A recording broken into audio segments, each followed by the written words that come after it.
15 years of silence and study, of prayer and patience, of questions and conviction. In a world that changes by the minute, one man chose a path that demanded a lifetime of waiting. From the walls of the seminary to the altar of his first Mass, this is the journey of a man who listened to a call that refused to fade, a call to serve, to love, and to lead. This is the story of faith fulfilled, the story of one priest's journey, the story of Reverend Father William Gibac Jr., the parochial vicar of the Baguio Cathedral, Our Lady of Atonement. He was accepted into the Holy Orders last May 26, 2024, during his year in the vocational synthesis program together with 8 other seminarians. After 3 months, he ordained to the diaconate on September 24, 2024. After a year of transitional deaconship, he was ordained to the Sacred Order of Presbyters last May 22, 2025.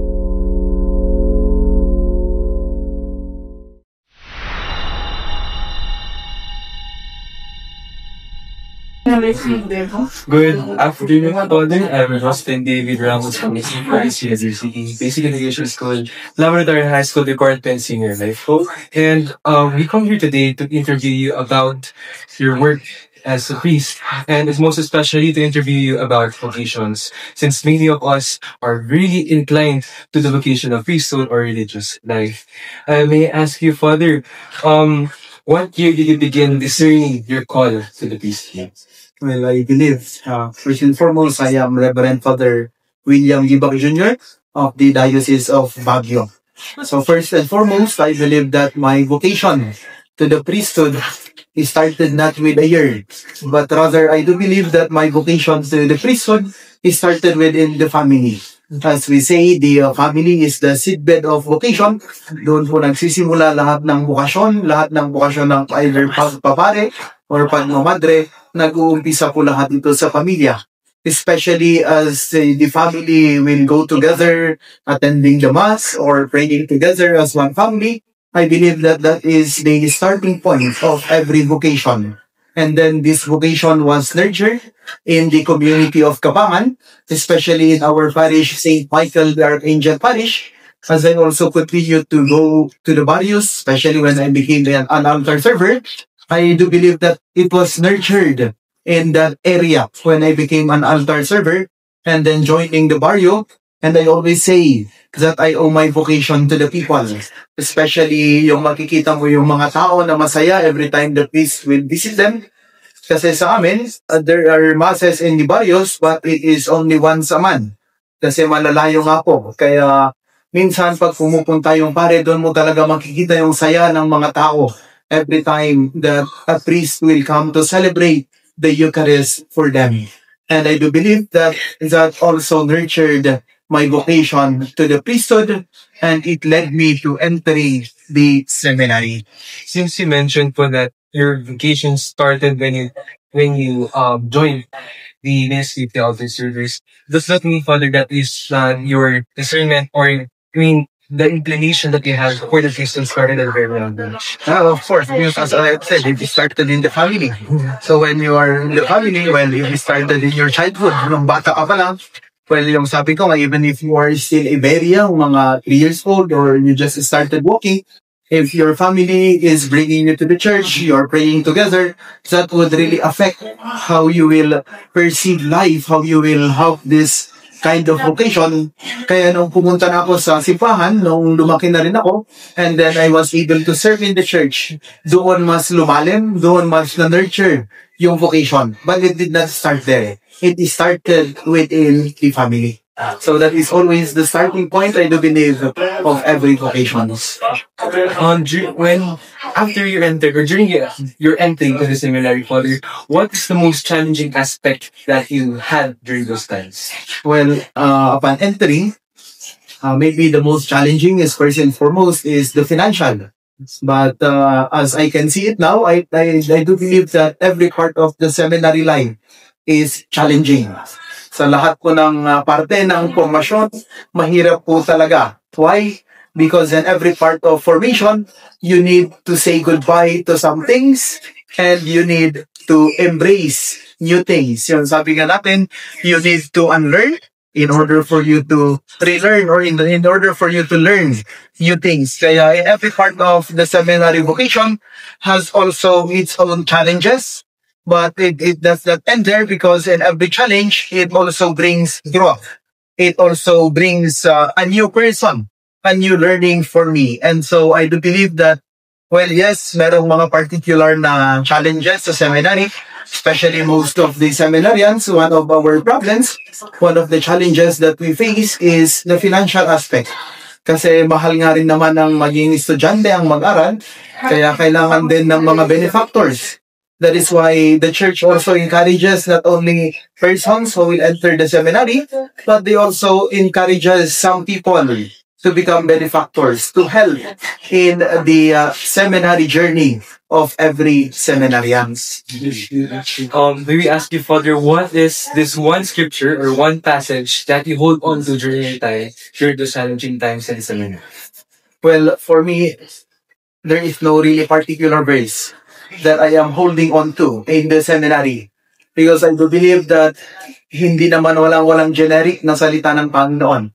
But there are always moments when you will really find the Word of God talking to you. In the moments when you are alone, in the moments when you are sad, especially for us seminarians, na parang habang nagdarasal ka na lang ng breviary mo, mararamdaman mo na lang na, oy, parang tinamaan ako doon ah. Parang ako yung kinakausap ng breviary. So for me, I do not have any particular Bible verse, but I always rely on the Spirit of God to touch me, to work on my life, and also to inspire me in my daily encounters in the seminary. Okay, Father.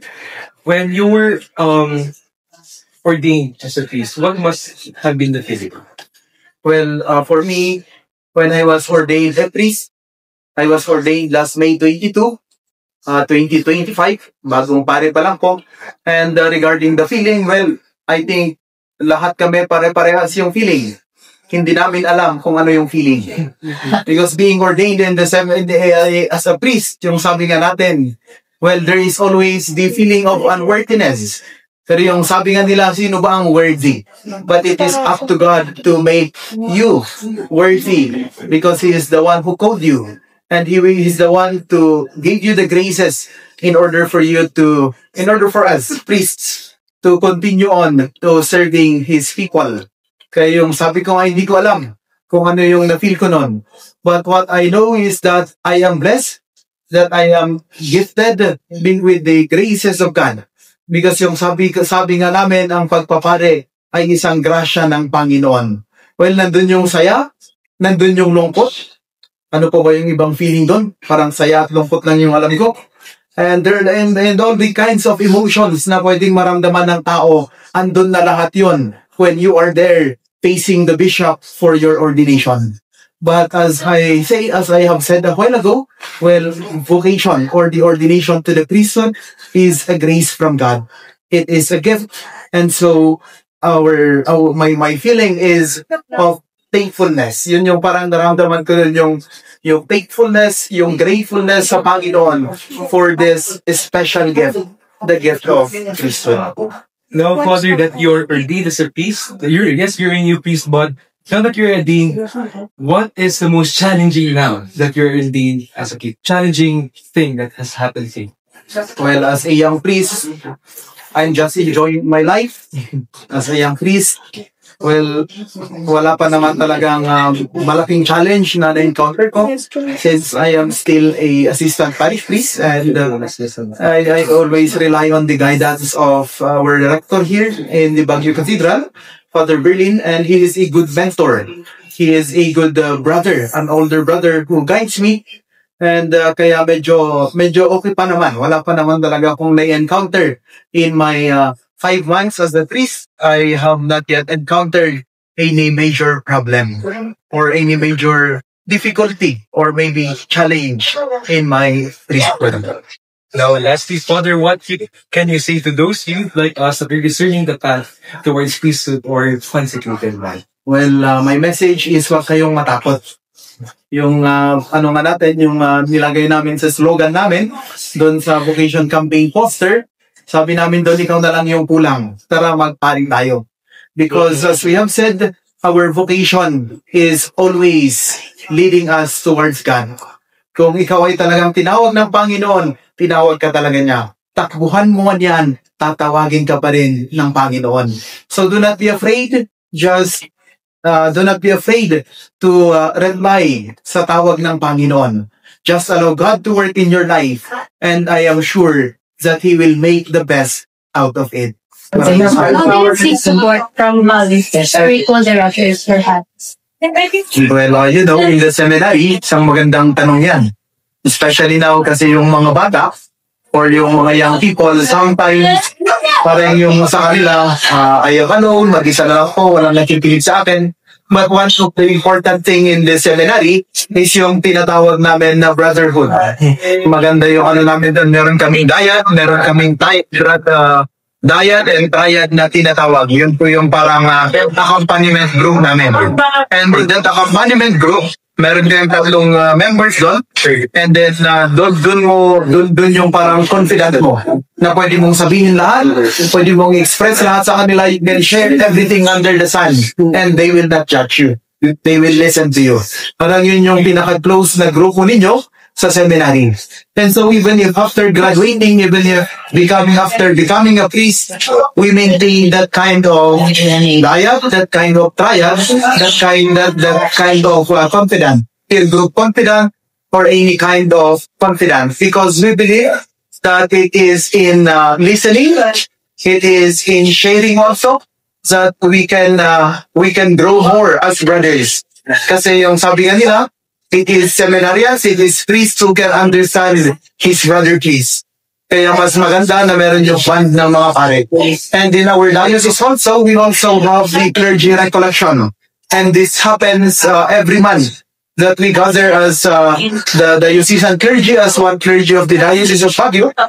And ito rin yung nakakatulong sa amin because there we can share our experiences in the ministry, we can share our struggles, we can share our joys, and we also have retreats. Kaya ito rin yung maganda na ginagawa ng clergy, not only for themselves but rather also for their brother priests. So yun po yung kahalagahan nun. Now, how do we come for this kind of counseling, and then dun na mo lahat in our retreats, in our recollections, parang dun po mas nabubuo yung camaraderie, doon nabubuo yung brotherhood ng mga kaparehan. About your priesthood and celibacy, what advice would you give to priests or those discerning that this about celibacy? Well, first and foremost, regarding priesthood and celibacy, when celibate life is a grace that we also offer to God. Isa rin po yung grasya na nanggaling sa Panginoon, at yan din po ang grasya na binabalik ng mga pare sa Panginoon. Because it is in being celibate that we can also truly serve the Lord. Yung sabi nga doon sa isang Bible verse, sabi doon yung iba mag-aasawa, yung iba, they will give themselves to God. Tulad ng mga pare na walang asawa, when others will also choose single blessedness. Kaya yun yung mga ano natin. And that is why we say that celibacy is a grace that could help us to become more holy also. To give our self, to give our complete self to God, especially as we serve the people of God. And so for those who would want to enter the seminary, well, wag po kayong matakot dyan. Because God will be the one to help you, God will be the one to guide you, and God will be the one to bless you. For the final question, what are some final thoughts or reflections you'd like to share about your journey at the baptism? Well, about the journey of a priest, as a young priest, I think wala pang final talk. Because this is an ongoing. Yung sabi nga natin, this is already a lifetime commitment. It is a lifetime covenant with God. But priesthood just like other kind of vocations, it always comes with challenges. Hindi po mawawala yan because we accept that we too are human. We also have our own weaknesses. Marami kaming pagkukulang. And minsan napapagod din kami ng mga pare. But the joy of the priesthood also comes with the challenges.